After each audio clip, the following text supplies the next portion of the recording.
our team. This is super special for a number of reasons. The first one being we've got James Swanwick with us. Welcome, sir. It is amazing to have you here. Thank you. Great to be here.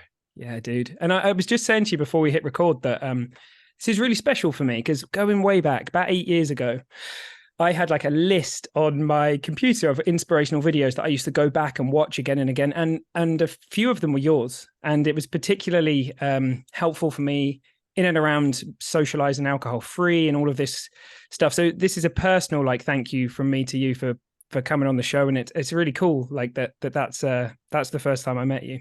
You're welcome. And I'm so happy to hear that. It's amazing to hear stories about people who've been impacted in some way by, something that I may have said years ago. So congratulations and thank you. Yeah, thanks, man.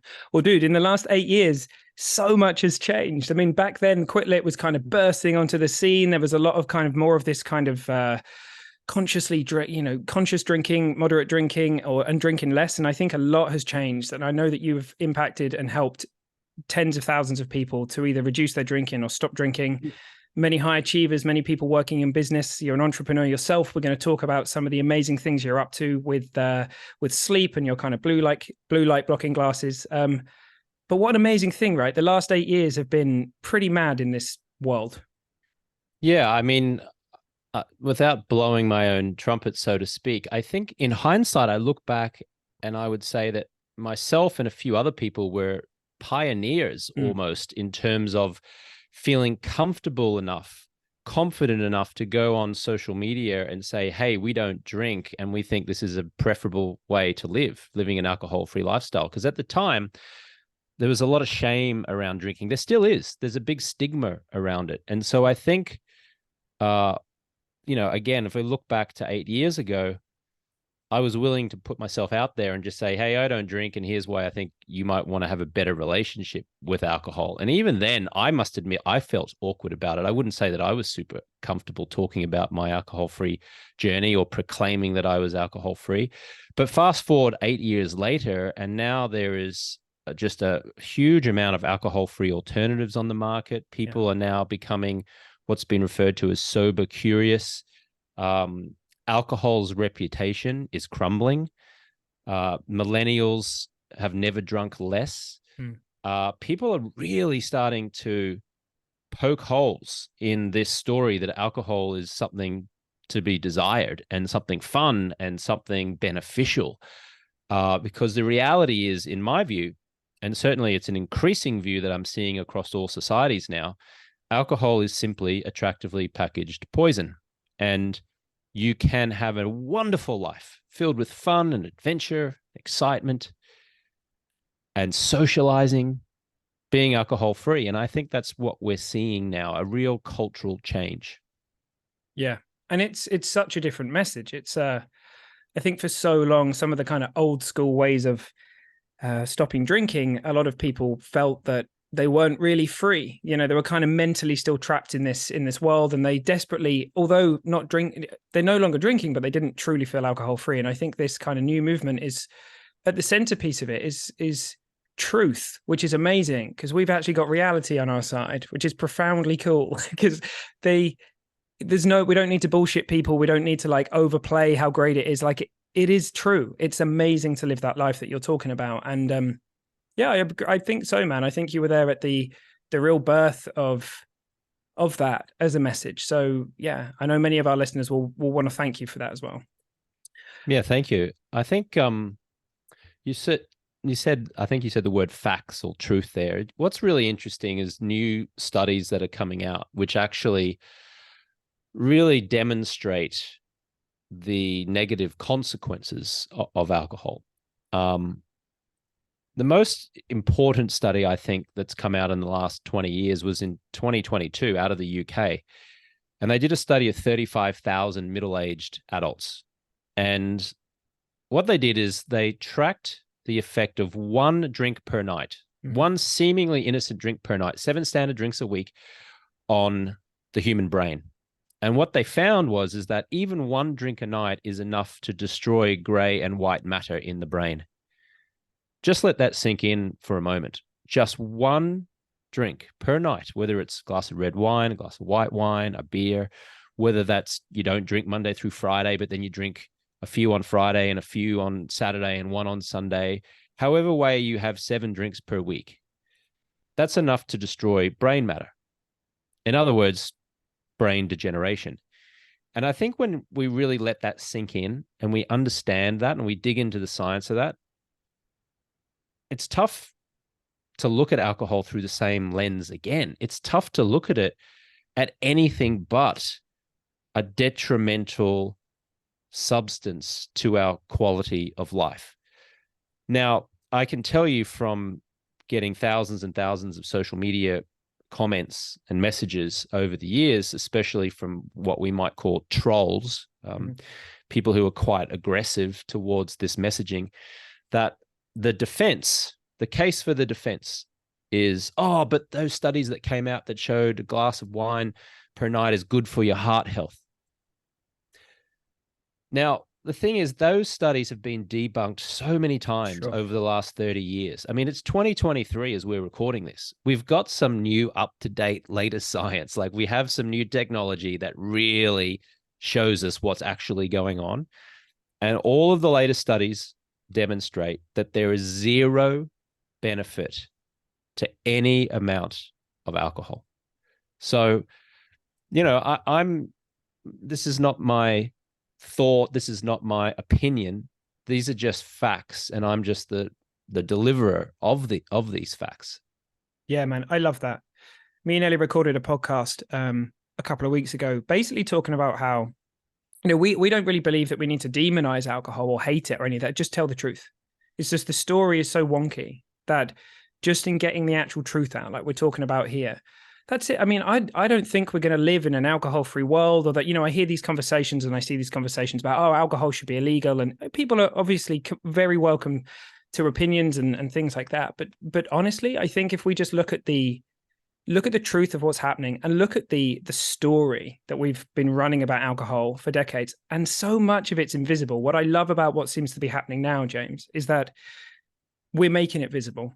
Piece by piece, podcasts like this, conversations like we're having, the amazing work that you're doing, it peels back one layer at a time so that people get to see the truth of what's happening.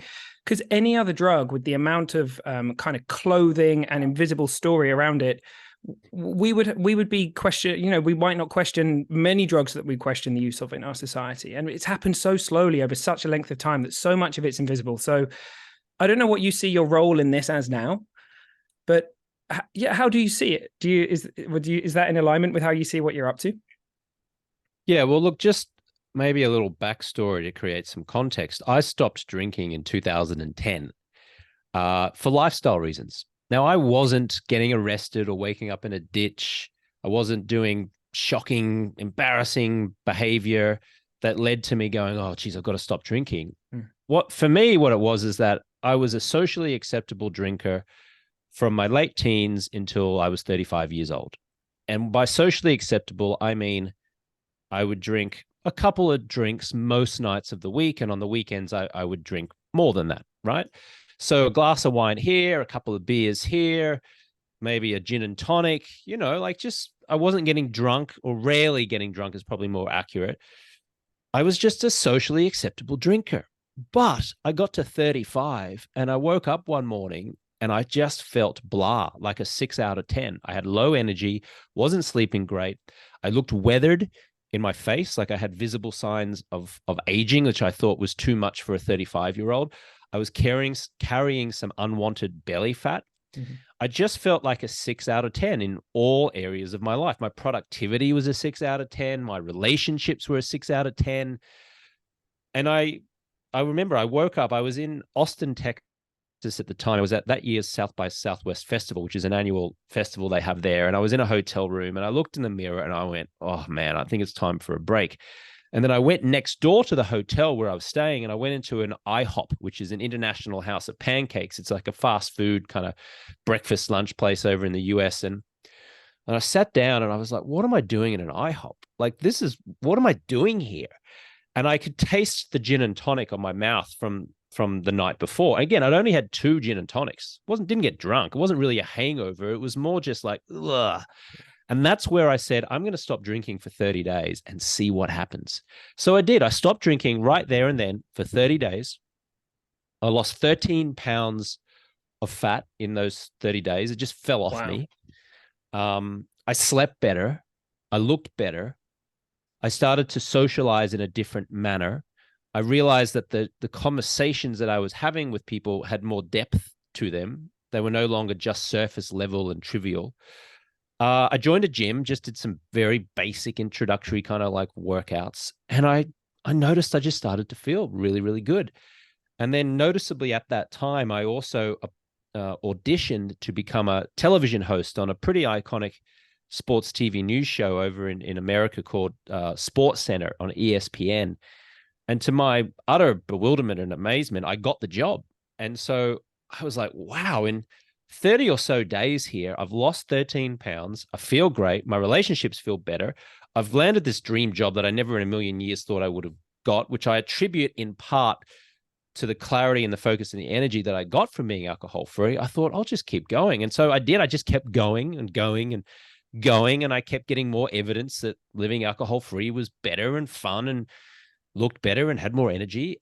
And here I am 13 and a half years later. I still haven't touched a drop of alcohol since 2010. And, you know, since then in 2015, just to come back to your original question, where do I see my role? You know, in 2015, I created a very modest online program called the 30-Day No Alcohol Challenge. It's still online to this day, designed to help people to stop for 30 days. And now we've created a whole movement called Project 90, where we take people through a 90-day stop drinking process and help rewire their mindset around alcohol.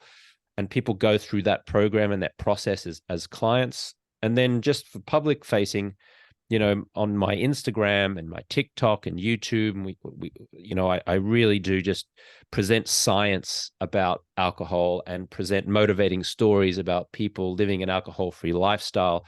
And then we have a podcast in Apple Podcasts and on Spotify, which is called Alcohol-Free Lifestyle, which again shares success stories of people who've successfully rewired their mindset around alcohol and are now living a beautiful alcohol-free lifestyle.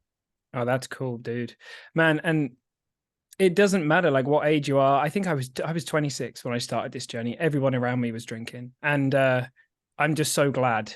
I'm so glad that I got the memo when I did. And it's never, you're never too young, you're never too old. And I think it's incredible to hear, you know, just the amount of amazing stuff that you're putting out there. And in particular, I know that you're very well known for your knowledge around alcohol, around sleep, and I'd love to explore that with you. But just before we do, what was the turning point for you where it changed from this, I'm just going to keep going, I feel amazing, I feel great, to, no, I'm really going to get the message out. Like I want to do something for people. I want to get this into people's, you know, heads so they can understand it. In 2015, when I launched the 30-Day No Alcohol Challenge, I did so with much trepidation because it wasn't a thing there. It wasn't cool to announce that you were quote unquote sober. And I never liked the word sober. To me, the word sober implied that under normal circumstances, I would choose to drink, but I can't because it's too bad for me. It's too damaging to me.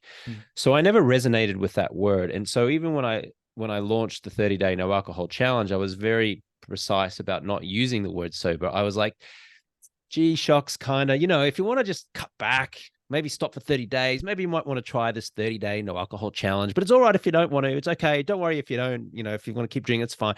So I was almost like apologetic about the fact that I was announcing to the world that I wasn't drinking and inviting others to join me on this 30-day challenge. Then increasingly 2016, 2017, as I started to generate customers and clients, and I noticed around the same time, I would be going to these Hollywood Hills parties where people got to know me for a while, because I used to live at the base of the Hollywood Hills. And people would see me at these parties and say, hey, is it true that you don't drink? And I'm like, yeah. I'm like, how do you have fun at these parties without drinking? And then I would start explaining it to them. And they were bewildered and amazed and in awe. And far from them challenging me and saying, go on, just have one, you'll be fine, I realized that they were really inquisitive. Like they were asking me through the lens of, oh, they were examining their own relationship with alcohol. And I only started seeing that really 2017. And then 2018, end of 2018, that's when I really leaned in and said, okay, I'm going to take this seriously now. And that's when I created a much more structured 90-day process. I interviewed psychologists, I interviewed addiction experts. I did pre-recorded training videos with sleep experts and Harvard and Yale educated addiction specialists. And I put that all together into this 90-day process. And I really aimed my demographic at folks who were over the age of 35 and 40. Because what I realized is that most of the folks under the age of 30 in their 20s or early 30s, as much as they say they want to stop drinking, they don't do it.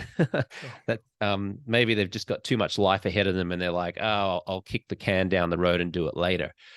And then what I really found was 2018, 19, 2020, wow, there was just a very noticeable increase in curiosity and interest in people coming to me wanting to stop drinking. And then as the pandemic ended, so the last year, wow, there's been an explosion. I mean, I've just inundated with folks who are in their 30s, 40s, 50s, 60s, successful in life, financially affluent, have had success, but they're stuck on this stop-start cycle with their drinking. They stop for a while, then they start again. And the problems it's causing is unwanted weight gain, strained relationship with their spouse. They're not being present with their children. They've got unwanted body fat. They're irritable. They feel stuck in many ways. They've got all of their other areas of their life, or not all of them, but many areas of their life together. And on the outside, society would say you're a success. But inside they go, God, this drinking's making me feel like crap. I wish I could stop it, but I got this corporate golf day I got to go to, but we've got all this business networking and these business events I've got to go to, but, oh, it's Thanksgiving and Christmas and it's the anniversary. Oh, I've got to drink there. And they just get stuck in this cycle. And, but I tell you this, in 3 decades from now, my hypothesis is that we're going to look back on drinking with the same level of disdain that we currently do cigarettes. That's the way we're moving. It might take 3 decades, but it's going to happen. And certainly since the pandemic ended, I've just seen a huge increasing interest from people who are wanting to have a better relationship with alcohol. Yeah. Dude, I agree with you. I think that it's, we've had a few people on the show who've shared their kind of ideas of how long they think it will be before we get to a point where people see, alcohol in the same light as we might do smoking. And I've heard some people say 50 years, some people say, 10, but I think you're right. I think sort of 20 to 30 years is going to be, it's an exponential shift year on year at the moment. Like I sort of try to explain to people what it was like even, going back much longer for you, but even 8 years ago for me, looking around, I found Holly Whitaker's blog and a few other blogs that were out at the time, and I was reading books, but things were there just wasn't so much there, and now it's just this explosion of awareness, which is really powerful. So you mentioned talking to scientists, really getting really kind of like interested in that side of things. Where did your interest in how alcohol was affecting sleep and just sleep in general, when did that really get turned on? Yeah, well, one of the benefits of being alcohol free is that you start attracting a lot more health conscious people into your life. And you start being interested in health conscious events, like seminars and biohacking, and you start learning terms like paleo and intermittent fasting and cold plunges and saunas and exercise, which I wasn't really exposed to when I was drinking, because my life was go out with some friends, have a few beers, watch the football, eat some burgers and fries, have a bottle of wine at night. I just wasn't interested in that kind of stuff. But when I was alcohol free, I just was exposed to so many new healthy habits, so to speak. And so in 2015, I was in Palm Springs, California at a hotel on a trip with some friends. And one of my friends came out to the hotel restaurant that night wearing a very ugly pair of Uvex orange safety goggles. And I remember saying to him, "What are you doing? Get those ridiculous things off." And he said, "No, man, I'm trying to block the blue light." And I said, "Block the blue light? What are you talking about?" And this friend of mine was very health conscious, right? So he went on to explain that every artificial light at night that isn't flame, that isn't like a fire or a candle, for example, exposes or emits rather an artificial blue light, which when the human eye is exposed to it, stimulates our pituitary and pineal glands, which in turn suppresses our melatonin release. In other words, any artificial light at night messes with our sleep.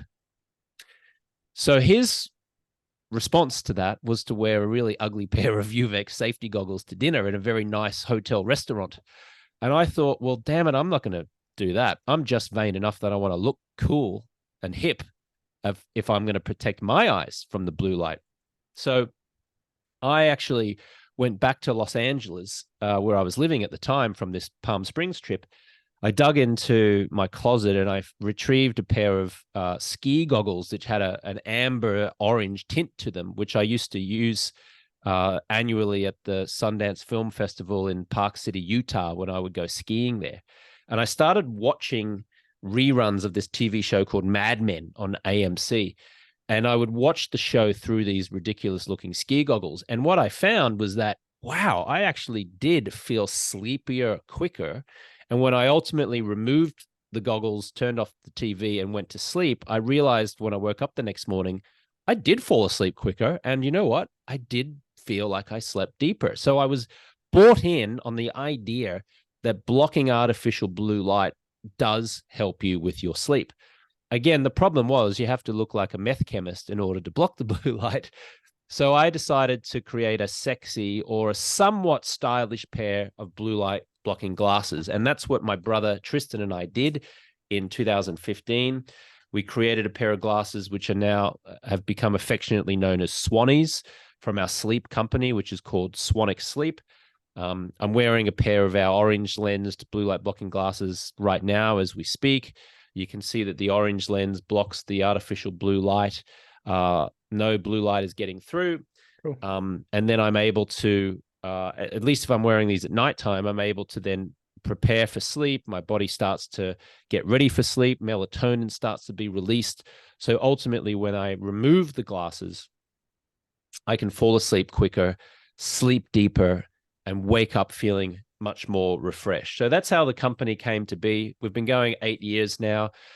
The glasses are now worn by professional athletes at organizations including the New Orleans Saints, Tottenham Hotspur, English Premier League, Manchester United, the New York Knicks, the Los Angeles Lakers. Some of the LA Lakers players wear the glasses because they're sports development scientists or doctors who are on those pro athlete teams now recognize how important it is to have their star athletes sleeping well. So they've all, donned their pro star athletes with the pair of these orange lens Swannies so their athletes sleep better and ultimately perform much better on the court or on the field. Yeah, awesome. And there's so much we could talk about with sleep. I've also been fascinated with it since I read Matthew Walker's book a few years back. And look, it seems like there's a lot of benefits actually to wearing the glasses over just because a lot of people these days, they'll say, yeah, but I've got this kind of blue the blocker on my phone, or some people use f.lux on their computer and things like that. What are the benefits to wearing the glasses over just having a filter on, say, your laptop or your phone? Yeah, f.lux and a filter on your phone will give you about a 10 or 15% protection only. Okay, because here's the thing. People mistakenly think that the only dangerous light is the light coming from your computer or your cell phone or your TV screen or your iPad. The reality is that the light that damages your sleep is coming from your microwave light, kitchen light, bedroom light, reading lamp light, the speedometer in your car light, the traffic light, the street light, the McDonald's Golden Arches lights as you're driving along the freeway. All of that light is destroying our sleep. So, you can f.lux and a screen protector is great, do it, but really it's only going to give you 15% protection. And so again, people mistakenly think that just because they're wearing a pair of blue blockers some of the time when they're on screens, they think that they can then remove the glasses, go and brush their teeth in the bathroom light, get into bed, read a book by the bedside with a bedside lamp, and think that their eyes are still protected. They're not. The reality is that in the last hour or so before you go to sleep, the only true way, well, in fact, let me come back here. The best, most effective way to block the most light at night is to literally live your life by candlelight. Yeah. It's to not turn on the lights, not use a cell phone, not be exposed to any artificial light. Now, it's 2023. None of us are going to do that, right? But it is interesting. A lot of our customers message me and they go, wow, your glasses are so amazing. My sleep has improved. Now it all makes sense, because I remember when I used to go camping with my kids and we'd have the fire. We used to sleep so much earlier and so much deeper. Now I'm realizing, wow, it's all this artificial light that was messing with us, right? So it makes sense. But the only way that we know, and by the way, these Swannies glasses have been tested by the University of Washington in a scientific study. To my knowledge, we're the only brand of glasses that have actually been properly studied by a university in a proper scientific experiment, to show that your sleep dramatically improves and your performance the next day in terms of clarity and focus dramatically improve as a result of wearing these glasses in the last hour before you go to sleep. So that was a long answer, but the reality is that wear your glasses an hour before sleep, keep them on as you're brushing your teeth, only remove them once you're in bed and you've switched off the final light. If you do that, wow, you will see a noticeable improvement in your sleep quality. Yeah, and it's one of those, there's small things that people do that they don't even realize, having their phone by their bed at night and just looking at it in the middle of the night, or just kind of small things like that, which, just that hit of light can delay the release of hormones like melatonin for up to 3 hours, right? Even longer, I think. So yeah, that's, I think a lot of people on our show will be aware of sleep. We have spoken about it and the impact in and around alcohol, and a bit definitely around blue light and the impact of that. And, but I think people will be fascinated to hear that. There's a few other things that I'm hearing in your story that I think are very, very cool. One of them is that thing you said about how when you go alcohol free, just this magical thing starts happening where your interest in, health and feeling better just kind of becomes more and more fine tuned. And I think you noticing things like sleep quality. So we move from, as drinkers every night, our bar is so low, we kind of don't even notice that our sleep is wrecked. Then alcohol leaves the system. We start to get an improvement there. And then over time, we start to think, hang on a minute, lights, that's making a difference to my life. And in all that, from food to, and this, I don't know how it's been for you, man, but for me, it's been very natural, because I think a lot of people, they look at some of the things that I do, and I'm sure they do with you as well, and they think, God, that looks like it must be a lot to think about. But I don't know, I think it becomes kind of natural, because you just become way more in tune with what's going on with your body, biologically, physiologically, and you just kind of want to feel better, right? So it's like a natural process. You want to feel better, like you said. You want to have more energy. You want to have more clarity. You want to have more focus. You want to have more connection. You don't want to be as irritable or tense or anxious. And a lot of people mistakenly believe that a glass of alcohol at the end of the night relieves them of their stress. It actually pours gasoline, onto the fire of your stress. Now, look, it may create this illusionary, temporary feeling of stress relief that lasts about 30 minutes. But the damage that is now going to cause is profound. In fact, as it relates to sleep, you're better off drinking alcohol for breakfast than you are anywhere close to bedtime, because at least if you drink alcohol for breakfast, your body now has 16 hours to work to get the toxins out of the body. Because make no mistake, when you drink alcohol, your body now goes to work to get that foreign substance out of your body. And if you're drinking close to bedtime, you don't want your body working. You want your body resting. And so, yes, it's true that a glass of wine or a drink at the end of the night may make you sleepy and may help you to fall asleep. But the quality of your sleep is going to be severely compromised because you had that drink. In fact, we see this. You may have noticed I'm wearing an Aura ring. I mean, I track my... Yeah, you've got one too. I track my sleep.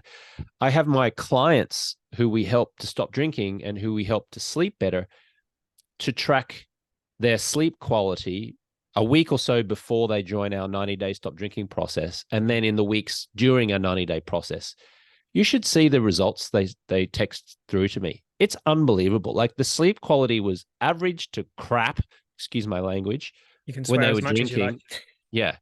And then suddenly you just see this, like you see 7 days of just crap sleep, crap, poor, restless behavior, not very long in the deep REM phase, like they're getting scores of fair and it needs work or whatever the the language is that the Aura app uses.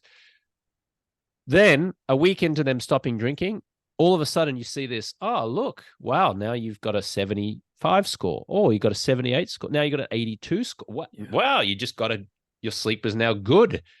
Your REM is now in the blue as opposed to when it was in the red. The blue is like what the color that Aura uses to signify that you're in the right range.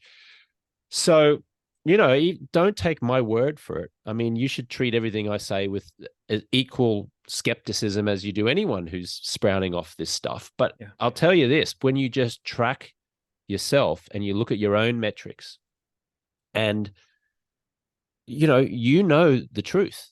And if you stop drinking, you know that your sleep is going to be better and you know that you will feel better. You know when you're going to be less stressed, less anxious, less irritable. So don't take my word for it. Just do it. Experiment with it. Test it. And if you need support and you find it really challenging to stop, then get support, whether it's through me and my organization or elsewhere. But lean into that resistance and take it, because I tell you, it may feel like you're running through rose bushes in the beginning, getting cut up and you're all bloody, but on the other side, oh, it's beautiful. It's a beautiful life, man.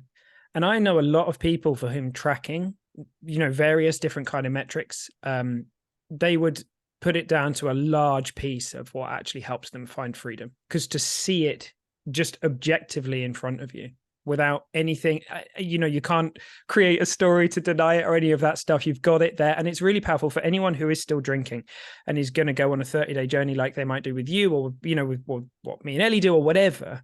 Doing it then so that you get the direct kind of comparison is amazing. It's so cool to see that shift and that change. Dude, the other thing I really hear, and I know that where are we? Awesome. We've got a little while. The other thing that I really hear in your journey, and this is very true for me as well, is even down to that first 30 days that you took alcohol free, getting that job with ESPN, to the kind of entrepreneurial pursuits and everything. And I get a funny feeling that you've probably always been quite driven. You'll have to tell me. But the extra time, energy, productivity, focus, all of that stuff that we get to create and build things that change the world like Swannies, or to go and sort of have clarity in that job interview. That is a quantity. That's something that I think a lot of people don't consider. And I absolutely count stopping alcohol as the biggest turning point in my life. I had no idea that this thing that felt so difficult and challenging was going to be the biggest and most amazing shift and gift that I just couldn't have imagined that. I don't know. It's like, how do you see this? What would you love people to know? Well, what I would say is this.